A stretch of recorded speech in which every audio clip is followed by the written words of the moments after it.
ৰাতি 11:30 বজাত এটা ফোন কল যে বাইদেউ কেক এটাৰ প্ৰয়োজন হৈছিলে এতিয়াই।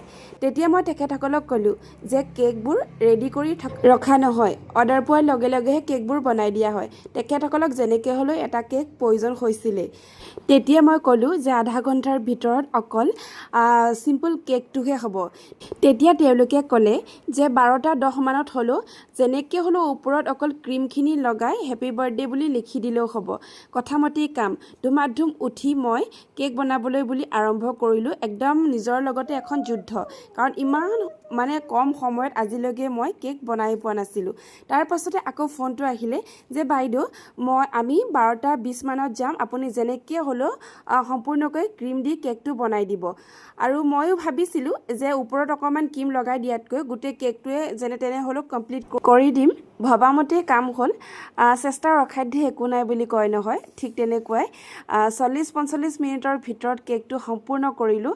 একেবাৰে চিম্পুলকৈ ৰাখিছোঁ, যিমান পাৰোঁ সময়ৰ ভিতৰত কেকটো উলিয়াবলৈ চেষ্টা কৰিলোঁ। আচলতে এনেধৰণৰ ইমাৰ্জেঞ্চি কেকবোৰ ইমান ৰাতি লোৱাৰ মেইন উদ্দেশ্য এয়াই যে কেতিয়াবা হাতত পইচাও নাথাকে আৰু কেতিয়াবা কাৰোবাৰ স্পেচিয়েল দিনটো আৰু অকণমান স্পেচিয়েল হৈ উঠক বুলিয়েই কেকবোৰ বনাবলৈ চেষ্টা কৰোঁ। ধন্যবাদ।